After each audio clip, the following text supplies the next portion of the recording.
Hello guys, gala muna tayo dito sa Dalampasigan. Dalampasigan talaga ang ganda ngayon kasi low tide siya. Ayan, ayan, papakita ko lang sa inyo ha. Punta tayo doon sa ano guys, sa maraming tahong. Mangunguha ako ngayon ng tahong para sa aking dinner. Para sa aming dinner talaga. Anyway guys, maganda ang panahon ngayon. Maaraw siya pero hindi siya malamig. So, nagsaglit ako dito na bumaba guys. Kasi malapit lang din naman to sa bahay namin guys. Kaya, ayan, share ko lang sa inyo. Tara, samahan nyo ako ha. Punta tayo sa dun. Kasi, try natin kumuha ng tahong guys. Ang daming tahong doon. So, doon. Super, wala. Tapos dyan guys, resort yan. Tapos dito naman ay golf. Tapos dito.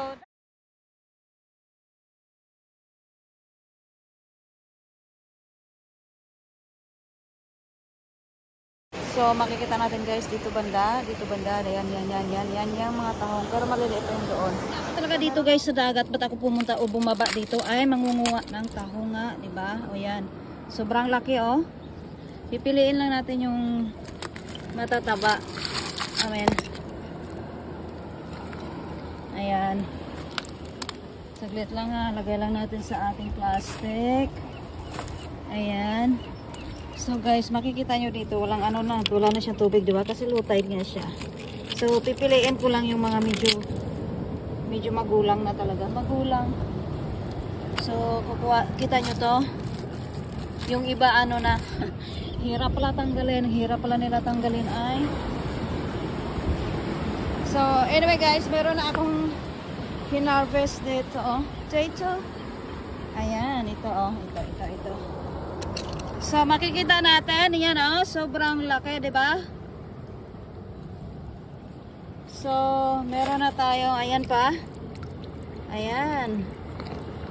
Mga parang isang dangkal ko yan. Ayan.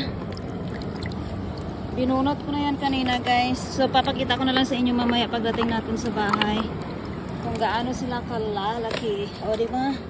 Kailangan ko nang magmadali kasi sabi ko sa aking halangga ay babalik ako before mag 12. Pero hanggang ngayon nandito pa ako. Dito pa ako sa karagatan.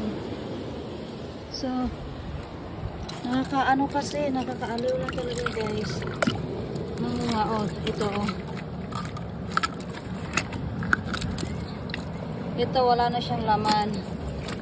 Pero ito, pag hinugot mo kasi siyang ganon, tapos mayroon kumakapit pa siya. Pag kumakapit pa siya, no, ang hirap naman tanggalin pala nito.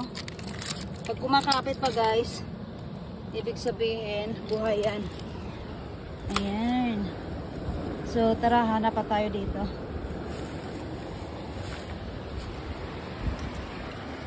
Low tide kasi ngayon. So, tingnan nyo yan, ito oh. Malaki din to eh. So, diba, pag binunot ko siya, pag binubunot ko siya na ano, diba? Meron kumakapit pa talaga. So, buhay po yan. So, yung makikita nyo na yan, mga shell din yan siya. Tahong din yan guys, pero maliliit pa kasi, kaya hindi ako mangunguha doon. At saka mahirap siya tanggalin. So, kung dito tayo mangunguha sa mga ganitong part na to, mas madali lang siya kuhain kasi malalaki siya. So, ito, nakausli din siya. Ang laki sobra, diba? Super laki niya talaga, oh. So, tapos walang tubig kasi nga low tide, diba? So, pag ginaganon ko siya, ouch, hirap. Ang hirap niyang bunutin kasi wala. Kita nyo, sobrang ano niya, oh.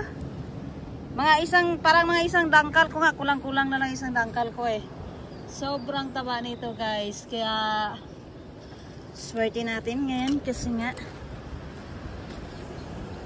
mga malalaki yung mapipili natin. Ayan, ouch. Masakit pati sa ano. Ang dami, oh, ayan, ito. Kasi guys, kung high tide, may tubig yan dito. Kaya buhay sila, di ba? Ayan. Mukhang ako lang yung, oh, ito, umusli. Tapos yung sa kapaligiran niya ay mga patay na sila kasi hindi na kumakapit eh. Wala oh. Lalaki. Oh, tingnan nyo. Super. Mga isang dangkal ko yata. Malapit-lapit isang dangkal ko. So anyway guys, dagdagan pa natin yan. Natutuwa lang ako. Natutuwa lang ako sa ginagawa ko. Ayan, mayroon pa dito oh. So, malalaman nyo talaga na buhay siya kasi kumakapit nga. Ayan oh, hirap tanggalin. Ouch. Buhay po yan ha. Baka sabihin nyo, ayan, mayroon nakausli dito. Ito, nakausli naman siya.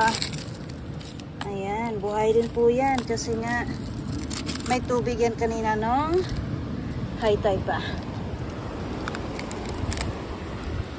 Grabe oh. Hanggang doon po yan.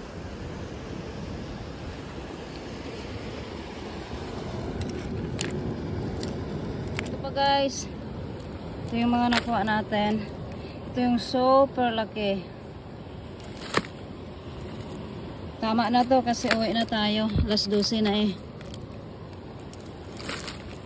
Talaga hinahanap na ako ng aking palangging. Palangging talaga. So ayan guys, papakita ko yan sa inyo mamaya ha. Sobrang lalaki niyan.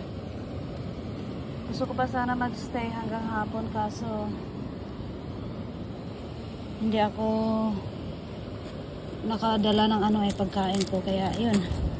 So nakakatawa talaga kasi lalaki. Tara, samahan niyo pa ako guys sa Gandolo. So guys, ito mga tahong din yan. Ayan. Ayan, ang lawak ng tahongan dito guys.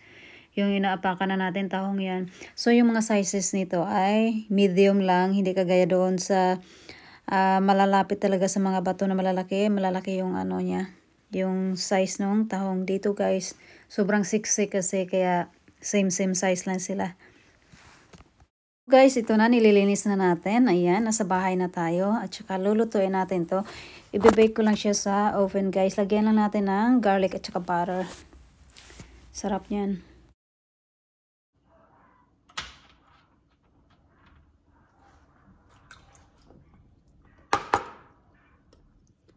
Bali 20 pieces lang yung gagawin ko. Kita nyo yan, ito oh. Yan. Kung saan yung parang ano nila, bunga nga yata.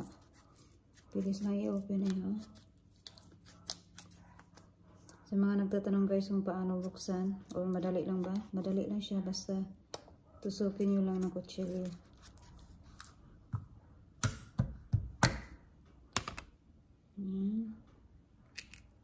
Wow, see, fresh na fresh.